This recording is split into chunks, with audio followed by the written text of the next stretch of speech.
chicken barbecue sa kawali. Parang Facebook yan eh. Siyempre, sa kukunin. Ngayon, actually, ang putol nito dapat yung mga malalaking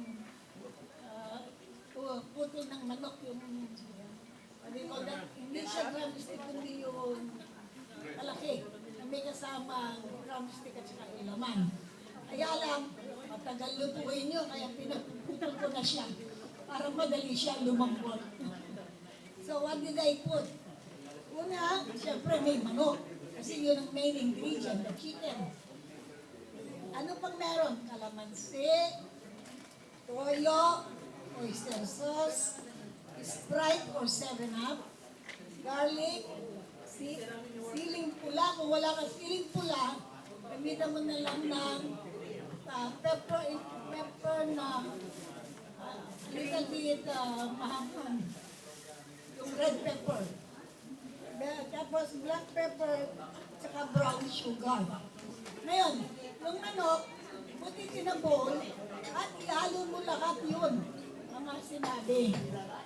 No, anong measurement, bahala ka na. It depends sa dami ng manok mo. Saka yung timpla niya. Saka yung timpla niya. Yung 7-Up una mong ilagay, be sure na covered yung manok. Kasi wala itong tubig, kundi 7-Up lang or Sprite. Then put the other ingredients and mix everything properly. Kasama yung banana ketchup. Huwag nakalimutan yun. At saka yung brown sugar. Although meron na siyang oyster sauce. Ngayon, be sure that you put everything in one bowl and marinate it for at least 1 hour. Haluin niyo lahat at siguradong properly mixed. Huwag mo ilagay sa ref, just put it on the table para mawalang konti yung lamig before you cook it. Now, after 1 hour, it can be more. Mas masarap siya kung mas matagal yung pagkamarinate. Ayan, anong gagawin? I-drain yung manok, alisin dun sa marinated area. Kasi i-stir fry yung manok.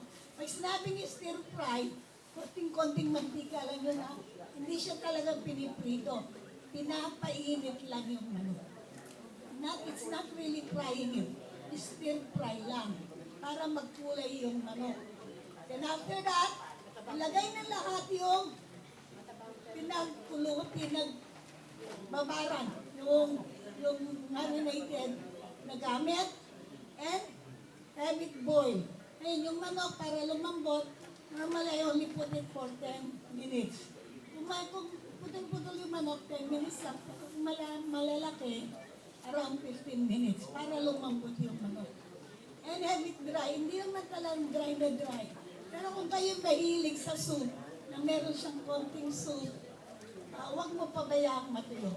Pero kung ayaw naman ninyo yun, hanggang sa matuyo siya, but be sure that you mix it. Huwag mo basta iwanan doon, bayaan siya, no? Habang kumukulo, minsan-minsan aluhin ninyo. Kasi dinikit yan. At pag dumikit, mahirap na siyang tanggalin. So, be sure that you check it once in a while hanggang sa nakuha nyo yung tamang timpla at saka yung kanyang kailangang texture. Napansin nyo wala siyang asin kasi meron siyang toyo. Get it? Pag may toyo na, huwag nyo kayo maglagay ng asin kasi aalat. So after that, be sure that everything is mixed. Gusto mo ng thicker, kaya mo yung konti. Kung ayaw mo naman, lagyan mo ng, pabayaan mo may konting sauce para may panglagay ka sa kanin.